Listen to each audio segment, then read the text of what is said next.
Season Pass, sponsored by City National Bank, starts now. Good evening, Concho Valley, and welcome into Season Pass. I'm your host tonight, Griff McClellan, filling in for Brian Cunningham. The next half hour, a full recap from around the area. 2024 high school football season with highlights and scores from across the Concho Valley. Plus, we check in on Angelo State Athletics for their championship weekend, as well as a look around the country with what is making the top sports headlines from the past week. By district started this week, and at the end of the show, I'll have a full list of those Concho Valley area round games and locations. Let's start with Lakeview taking on number 4 Stephenville. Chiefs coming in at 0-3, Yellow Jackets 4-0. Lakeview 0-2 all-time versus Stephenville. First quarter action, Stephenville wide receiver Tristan Gentry corrals it, cuts around the outside and in for a Yellow Jacket touchdown. Still in the first, Yellow Jackets finding Gentry again. This pass is complete, and he takes off into the end zone, 20-0 Stephenville, building a big lead now. Moving on to the second quarter, it's running back Sawyer Wilkerson's turn, and he just plows through the Chiefs defense, refusing to go down. The Chiefs defensive back, Nick Leva, finally brings him down to the 20-yard line. Great effort there by Stephenville. That play sets up this quick pass to Jackets wide receiver Bryson Powell, putting Stephenville in front, 27-0 with time to spare in the second. It was all Stephenville Yellow Jackets tonight. Final score 70-0. Grape Creek ends its regular season on a bye week. The Eagles come into the playoffs well rested, facing Crane, who closed district play on a 4-game winning streak. Crane, the designated home team, 7-3 all-time versus Grape Creek. First meeting since 2017 as well. We start in the first quarter, no score yet. The Eagles airing it out, and it's Marco Perez with the catch wide open, brought down inside the red zone. Grape Creek striking quickly in this one. Same drive, Eagles at the 1-yard line with a direct snap a few plays later to Jose Arano, who gets in for the score. The Eagles missed the ensuing extra point, though, leading only 6-0. Then the Eagles would go on to surrender 20 unanswered points, down 26 with under a minute left until halftime, looking to create a little excitement before the break, but it's not there. Grape Creek's Sarah Garcia gets picked off. The Eagles do get the stop to keep it 20-6 at half and limit the damage, but it doesn't matter. Final score, Crane takes this one 42-26. Brady hosting Jacksboro. Brady was 3-8 just a season ago, losing in the by-district round this time of that year. This time around, unfortunately, not looking good for Brady as they fell 54-27 in the fourth quarter at the end of that game. But this loss does not define Brady this season. The Bulldogs had a remarkable turnaround, riding a second-place finish in District 5-3A Division II with a 4-1 record. So much for the Brady Bulldogs to be proud of this season. The Wall Hawks are district champions, 12th time in 14 seasons, looking to defend their home field Friday night, hosting the winless Anthony Wildcats. Wall and Anthony meeting for the first time ever to kick off the by-district round. Team shaking hands at center at midfield there. Anthony quarterback Lorenzo Orozco rolls left, tosses up this throw, but how about this one-handed interception? Wow. Wall Hawks get the ball back. Screen pass. Wall's Kyler O'Neal makes a man miss, runs down the sideline, and burns the Wildcats 90 yards downfield for the touchdown. Now 33-0. The route is on. Just a few plays later, Landon York with a QB keeper. He's going to fool the entire defense here for an easy walk-in touchdown, making it 39-0. Wall incomplete. Cruise control. And next play, jet sweep to Evan Bull for the score. Already 45-0 at this point. They just keep them coming. With 5 minutes to go in the second quarter, Wall just pouring it on. Halftime score was 60-0 Wall. The Hawks end up winning this one 74-6. Wall versus Childress next Friday in Slayton at 7 p.m. Coming up next for Season Pass, we continue our coverage of high school football across the Concho Valley. District 3-2A Division 1 is up next. Don't go anywhere. Season Pass. We'll be right back.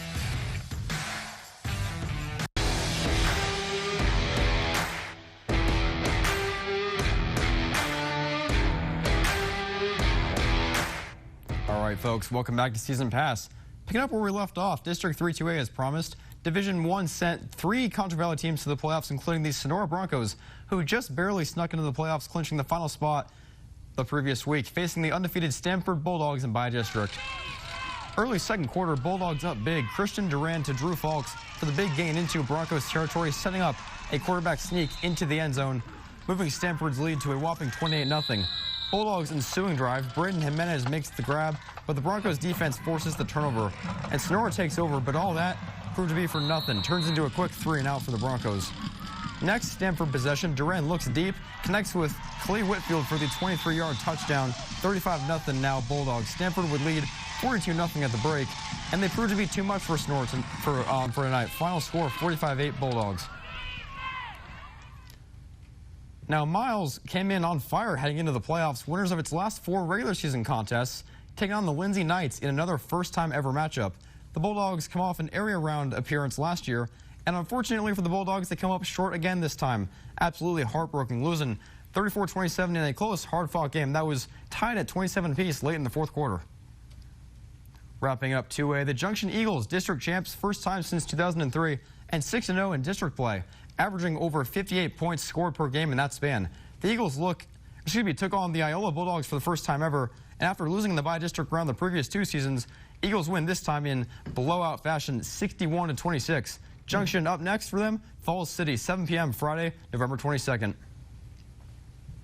The Mason Punchers, district champs for the 14th straight year, dating back to 2011. The Punchers have won 2 state titles in that span, 2011 and 2018 to be precise. Mason also came in 3-0 all-time versus Rosebud with wins in 1988, 2015, and 2017, winning those games by a combined score of 106-13.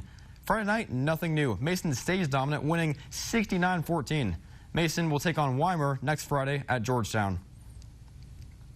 Still in District 3-2A Division I, the Ozona Lions face the Holly Bearcats. Lions come in 0-2 all-time versus the Bearcats. The previous meetings held in 2018 and 2019. Tonight, unfortunately, the same result for Ozona. This game was close early on. Lions trailed 21-13 at halftime, but in the end, it was all Holly. The Bearcats clawing their way to an emphatic 57-21 win, knocking Ozona out of the playoffs. Another team representing District 3-2A Division I, the Cristobal Cougars, who delivered in the clutch late to close the regular season with wins over rivals Sonora and Ozona previously mentioned, punching a playoff ticket after missing last season. First quarter, third down for Cristobal. Cougar offense running around. Ball is loose, recovered by Samuel Wilburn. And the Tiger defense gave Anson great field position. 3 plays later, quarterback Corey Lane has a clean pocket, unleashes a tight spiral, caught by Mario Barrera. 2-point conversion, no good. Anson leads 6-0. Second quarter became 12-0 Tigers. Cristobal tries a long shot. It gets picked off somehow at the 1-yard line, though, killing momentum as it's picked off by Alexander Lozano. The miraculous pick results in this. Lane gets the snap, launches through a wide-open gap, and he's free to go as he pleases for 60-plus yards. Anson commands a 19-0 lead. Final score, 46-11, Anson. El Dorado taking on Tahoka. First time ever these teams facing each other. The Eagles finished 3rd in District 4-2A Division II, clinching a playoff spot in head coach William Robledo's first season.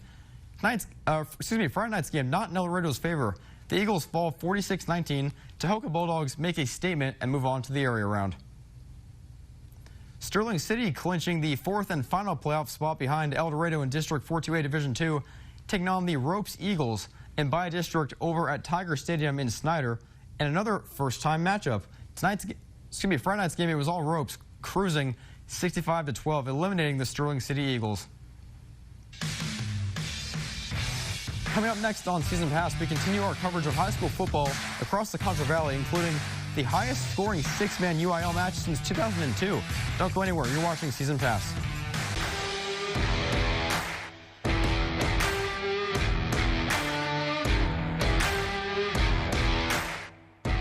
Welcome back to Season Pass. As promised, it's now time for Class 1A. 4 6-man teams from the Concho Valley clinching the playoffs this year, starting with the Robert Lee Steers in a game that was the highest scoring UIL 6-man game since 2002. Robert Lee taking on Westbrook, 2-4 all-time versus the Wildcats. And let me say, if you enjoy fireworks, well, this game was certainly for you. First quarter action, 4:57 to go. Robert Lee with possession. Brenner Sherwood looking, has all day in the pocket, now launches to the end zone. Touchdown Steers. Tie ball game early at 16-16 already. Now the 3:10 mark in the first quarter. 24-16 now. Westbrook jumps in front again. Zach Evans hauls it in, breaks free, and scores. Wildcats up 8. 38 seconds remaining in the first. 32-16 now. Westbrook doubling its lead, attacking again. Jackson Brown is wide open. Touchdown Westbrook. To the second quarter now. 8:55 to go to be precise. Robert Lee cutting the deficit in half. Denver Odell pitches to Sherwood and back to Denver, who knifes his way into the end zone, cutting the deficit. 32-24 Westbrook. Now 8:30 remaining until halftime. Tie ball game once again. In the blink of an eye, Steers responding here. Sherwood taking it himself, evading tackles and running down the middle. 32 all, game on. Those are just a few highlights from that game. Final score Friday night, a whopping 116-110. Westbrook moving on. Menard winning District 15-1A Division I, going 4-0 and 8-0-1 on the season. Now taking on Benavides in another first-time matchup to open by district. Menard's high-octane offense showed up once again tonight en route to a commanding 54-7 win. Menard is set to play Gordon Thursday, 6 p.m. at Stadium Weatherford, Texas. Concluding the by-district round in the Concho Valley, the Blackwell Hornets taking on the Balmaria Bears Thursday night. Balmaria won the only two matchups in this series, dropping 60 points in both those games, happening in 2017 and 2021. Tonight, different result. Blackwell gets the job done at home, dropping 56 on Balmaria, getting the win, and now set to face Jayton Thursday night, 6:30 p.m. in Hermley as the designated home team. District champion Water Valley Wildcats playing the Ira Bulldogs. 5 all-time meetings between these two schools coming into Friday night. The Wildcats won the first ever matchup back in 2006, so it had been 18 years, but lost the ensuing 4 games, most recently happening in 2019. The Wildcats were shut out in 3 of those last 4 meetings, but Friday night, that was not the case. Water Valley cruising, staying hot, routing Ira 64-32. Water Valley takes on Knox City next in Hermley, Friday, 6:30 p.m. Coming up next on Season Pass, Angelo State Athletics fall sports had arguably one of their greatest years for fall sports in school history. We'll have those scores and highlights, including sights and sounds from championship weekend. Don't go anywhere. You're watching Season Pass on KLST.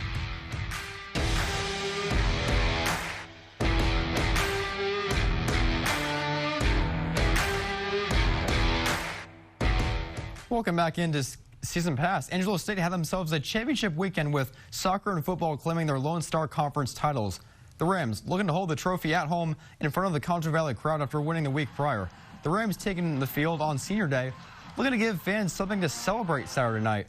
First quarter action, Rams down 7-0 after fumbling on the opening play from scrimmage. ASU responds right here as Britton Fuller looks deep and finds Corey Sendall for the score. Tie ball game. Still first quarter, 5:49 remaining. Fuller on a QB keeper takes off, and he is gone. Nobody's going to catch him. Touchdown, 80 yards to the house. ASU on top, 14-7. Moving on to the second quarter now. Rams threatening once again. This time Fuller connects with Cameron Dishler for another ASU touchdown. 21-7 now, building a lead. West Texas will respond with a touchdown drive just over 2 minutes later. But once again, the Rams had an answer. Fuller goes deep and finds Kyle Bradford down the sideline this time around. Touchdown Rams, increasing the lead to 28-13. Now ASU never looked back Saturday night, cruising to an emphatic 56-19 win. That's how you win a football game, man. The Rams entered this matchup in the middle of an 8-game win streak, undefeated in conference play. They clinched the Lone Star Conference title last week with a victory over Western Oregon in the Pacific Northwest, but would hoist the Lone Star Conference title in front of the Concho Valley home crowd after a dominating 56-19 win and a really heroic 7-touchdown performance by Braden Fuller and a pick 6 from Andrew Pitts. The Rams sit 4th in Region 4 of the national rankings with 2-3 losing Saturday night. The Rams are your 2024 Lone Star Conference champions, the second time in the past 3 seasons. And set to begin the opening playoffs, kick off the playoffs next Saturday night. To the court now, the 13th ranked Bells took the court for their first of 2 matches this weekend to conclude their season. The Bells won this shutout 3-0. Maddie Parrish had 18 kills, Adeline Ortman 34 assists, and Evelyn Torres with 10 kills and 16 team-leading digs in this contest to move to 12 straight wins. Now on to Saturday, senior day for the Bells, the second match of the weekend, soaking in the electric atmosphere for their regular season finale. First set early on, ASU fighting to keep this rally going. It lasted nearly 1 minute of real time. UT Tyler unable to handle it as ASU wins the point on top 5-4. Midway through set 1, Adeline Ortman serving again. ASU down 1 point, but that does not last long here as middle blockers Cynthia Thornton and Demi Carter are there for the block. Point ASU 12-all. Couple points later, UT Tyler serving senior to senior here as Ortman sets up Evelyn Torres for the spike. Bells tie the set at 16 apiece. Nearing the end of an intense first set, ASU narrowly holding on. Kelly Annex with the dig, Ortman with the assist, and Torres is right on cue for another spike. 23-20 ASU. ASU goes on to win the set 25-21, followed by similar scores of 25-20 and 25-22. This one was a pretty tight match throughout, but in the end, the Bells emerged victorious with another sweep. Up next for ASU, they head to the LC tournament held in Canyon, Texas.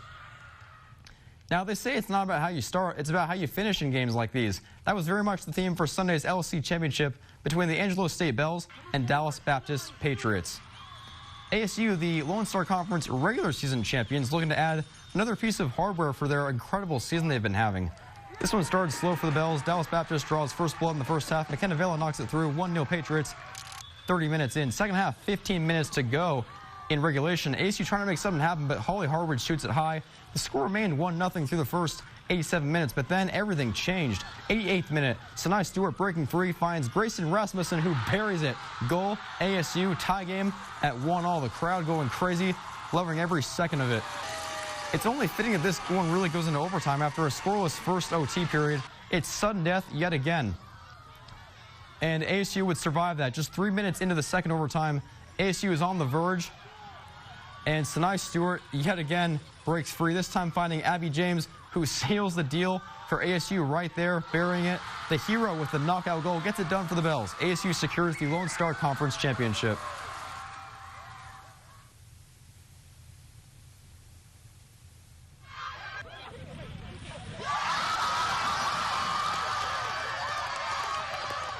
Angelo State closes out an impressive season. The Bells dropped the second game of the season and went on to compete in more than 16 straight unbeaten matches. The Bells tallied 14 total LSC honors this year on their way to an LSC title and an LSC championship. This team had an identity of what you can say tough defense and being relentless until the final whistle. It was no surprise the Bells came from behind, erasing a 1-0 halftime deficit to pull this one off late in the clutch. The Ren Bells now await the results for the seeding in the upcoming regional tournament.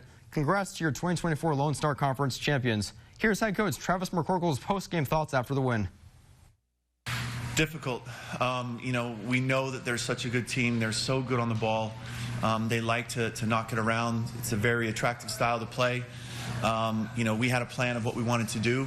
We knew that we would struggle. That's part of it. And that's why we concentrated on our fitness so much, or not us, them.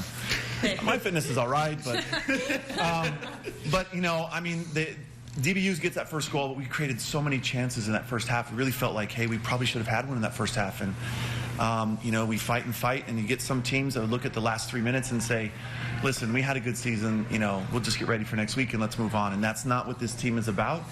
And they responded great, give us that tying goal in the last, what was it, in the last 3 minutes. And then we get the overtime winner.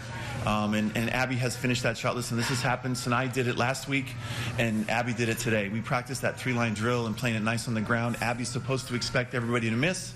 They did, and cool as a cucumber placed it where she's done 1,000 times in training. It's now time for Dallas Cowboys insider Mickey Spagnola's keys to the game ahead of the Cowboys Monday night showdown against Houston. Mickey? Time for our Silver Star Nation keys to the 6-4 Texans versus the 3-6 Cowboys Monday night at AT&T Stadium. The first key is the ball, the ball, the ball. Re-invoking Jason Garrett's favorite phrase, take care of the football. And the Cowboys are not doing that so far this year. They are -10 in the turnover differential, ranking 30th in the NFL, while Houston comes in at a +7. The Cowboys' 18 giveaways are the second most in the NFL. The second key is we want 6. And I'm not talking 2 field goals. We're talking touchdowns. The Cowboys have only scored 16 touchdowns so far this season. How bad is that? Last year, after 9 games, the Cowboys had scored 30 touchdowns. And the only 2 teams in the NFL right now have fewer touchdowns than the Cowboys. And the third key is home, unsweetened home. The Cowboys came into this season riding a 16-game home winning streak during the regular season. They are now on a 4-game home losing streak at AT&T Stadium. Time to reclaim some home field advantage. For the Silver Star Nation, I'm Mickey Spagnola here at the Star. Esports continues to grow with no signs of slowing down whatsoever. Hundreds of gamers from across 12 Western states competing in Sacramento, California this weekend at Cal Expo. Here's that story. 3, 2, 1, I'm jumping. With clicks of a mouse and strokes on a keyboard. Nice, good job. It's game on at the Esports Regional Championships. We want the best of the best. Hundreds of gamers from across 12 Western states competing in Sacramento this weekend at Cal Expo. This is the trophy for the winning team. 22 different college teams are playing 5 different titles. We have Rocket League, Valorant, Overwatch, Super Smash Bros. Ultimate, Street Fighter. I go right door, I go right door, I go right door. Armand Razagi plays tank in Overwatch 2 for UC San Diego. It's a 5v5 team shooter. It's mixed with elements of like FPS and team style, so everybody here is a competitive person and they want to win. The popularity of esports is growing worldwide. It is big business. Video games now generate more annual revenue than the movie and music industries combined. And tournaments like this now have big corporate sponsorships. It's really getting the place that it deserves now in recognition amongst these blue chip brands. More and more colleges and high schools are forming teams that compete in leagues, just like any other sport. At Boise State, we have a 7,000 square foot dedicated esports facility. We offer somewhere in the neighborhood of about $200,000 annually in scholarships alone. Sometimes you'll catch them playing for like 12 hours. So they need it. They want to be the best. And it's a competition getting a lot more attention as a new generation grows up gaming. And hopefully one day we can have it like college football. Those places fill up stadiums, and I hope we can get to that point.